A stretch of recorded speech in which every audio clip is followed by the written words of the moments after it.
Hello दोस्तों, नमस्कार। मैं आप सभी का गुरुकुल स्टडी प्लेटफॉर्म पर स्वागत करती हूँ। आज के हमारे कलाकार हैं यामिनी राय, जिनको कि जामिनी राय के नाम से भी जाना जाता है। तो आप लोग दोनों नाम में से कोई एक मिले तो कंफ्यूज मत हो जाइएगा कि यामिनी राय अगर पढ़ा है तो जामिनी राय कौन है, अगर जामिनी राय पढ़ा है तो यामिनी राय कौन है। और दूसरी चीज़ कि ये पुरुष कलाकार हैं, महिला कलाकार नहीं हैं। इनके नाम से ऐसा मतलब प्रतीत होता है कि ये एक महिला कलाकार हैं, तो इस चीज़ को भी आप लोग ध्यान रखिएगा। तो इनके जन्म की अगर बात की जाए तो इनका जन्म 10 अप्रैल सन 1887 ईस्वी को पश्चिम बंगाल के बांकुरा क्षेत्र के बेलियातोड़ नामक गांव में हुआ था। और इनके पिताजी राम रतन राय एक उच्च जमींदार और शिल्प प्रेमी थे।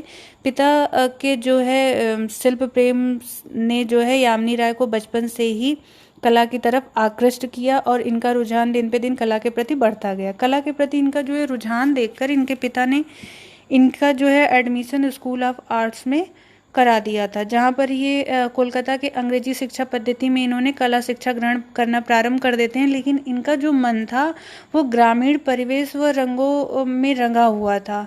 तो और इनका मन पश्चिमी कला पद्धति में नहीं लगा और इन्होंने बिना डिप्लोमा कंप्लीट किए ही विद्यालय को छोड़ दी। इन्होंने कला का प्रारंभिक दौर में ये पोर्ट्रेट पेंटिंग की दुकान खोले थे। पोर्ट्रेट पेंटिंग में सभी चित्र, इसको अंग्रेजी में पोर्ट्रेट कहा जाता है। सभी चित्र भी अगर आप लोगों को नहीं समझ में आता है तो किसी इंसान का चित्रण करना, किसी इंसान को बैठा के उसका चित्र बनाना, वो सभी चित्र में आता है। जैसे फेस चित्र, जिसमें फेस का चित्रण हो, वो पोर्ट्रेट पेंटिंग में आता है। पूरा फुल पोर्ट्रेट बनाना, हाफ पोर्ट्रेट बनाना, साइड पोर्ट्रेट बनाना, तो ये चीज़ पोर्ट्रेट पेंटिंग है।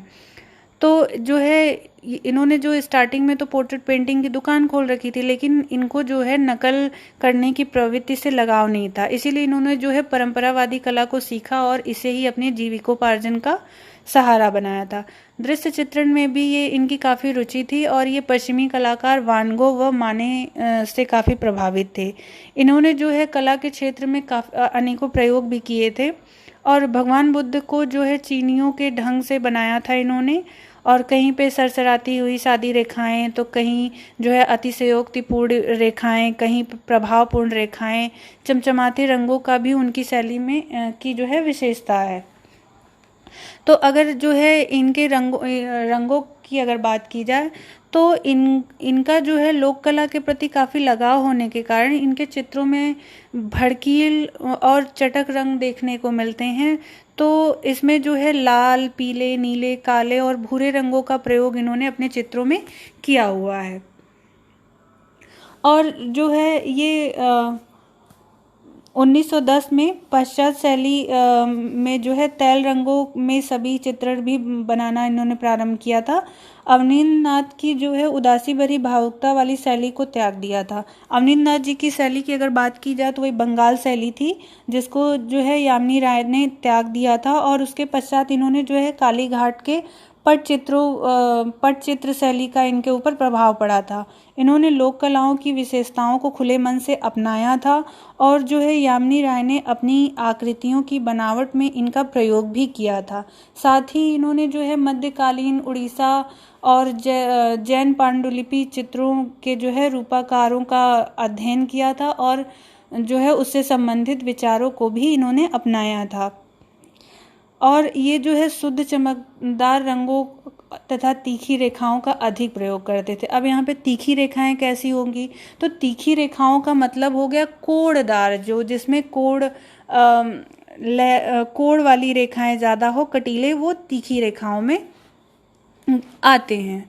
और इन्होंने लोक कला के लगाव के कारण उनके चित्र में चटक रंग देखने को मिलते हैं। यामिनी राय कभी किसी वाद से नहीं जुड़े हुए थे, ये चीज़ ध्यान रखिएगा आप लोग।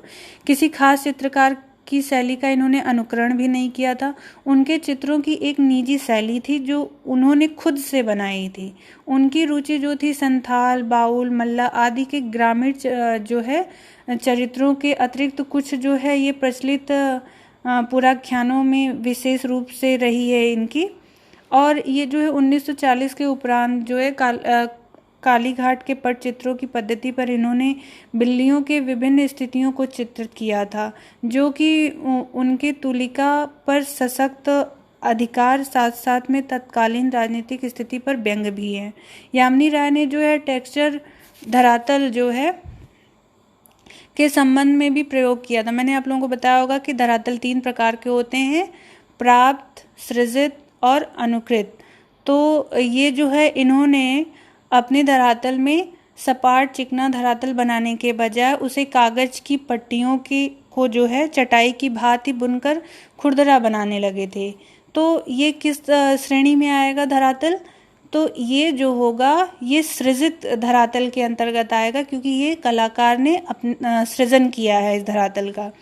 उन्होंने जो है गत्ता, कागज, कपड़ा तथा बर्तनों पर भी चित्रकारी की थी। अधिकांश कार्य जो है इनका जो जल रंग में और क्रेयॉन, उसके बाद जो है टेम्परा में भी इन्होंने कार्य किया। लेकिन अगर अधिक कार्य की बात की जाएगी तो जल रंगों में इन्होंने सबसे ज़्यादा कार्य किया है। 1930 में इन्होंने जो है स्टेट्समैन की ओर से एक प्रदर्शनी का आयोजन किया गया था और जो है 1929 से 1936 तक इन्होंने लाहौर के मेयो स्कूल ऑफ आर्ट्स में सहायक निर्देशक के रूप में भी इन्होंने कार्य किया था।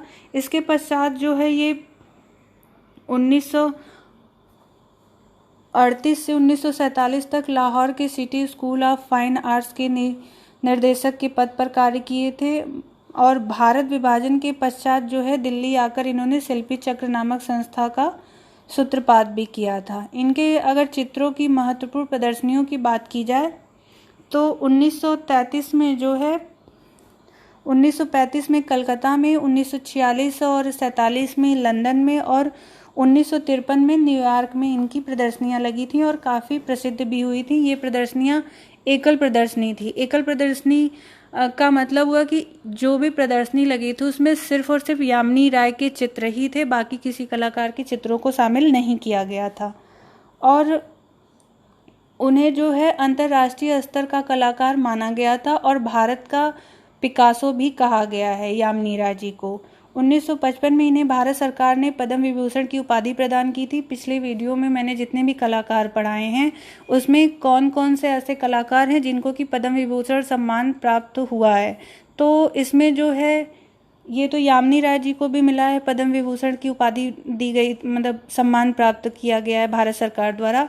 साथ में देवी प्रसाद जी को और नंदलाल बसु जी को भी मिला था। रविन्द्रनाथ टैगोर जी को नोबेल पुरस्कार मिला था, लेकिन वो साहित्य के क्षेत्र में मिला था, कला के क्षेत्र में नहीं मिला था।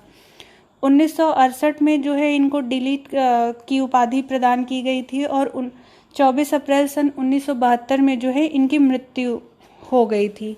इनके जो है कुछ चित्रों के बारे में अगर बात की जाए तो नाविक, 3 स्त्रियां, गायों के साथ कृष्ण, स्त्री, ईसा मसीह और क्रास, संथाल नृत्य आदि भारतीय आधुनिक कला के अद्वितीय उदाहरण देखने को मिलते हैं।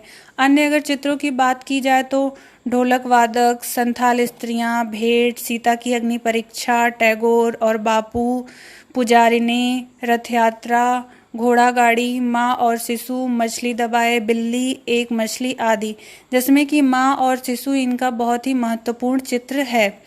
और ये जो इनका चित्र है माँ और शिशु, ये जो है लोक कला से प्रेरित होकर इन्होंने बनाया था। तो ये जो है आज की वीडियो में यामिनी राय जी के बारे में बातें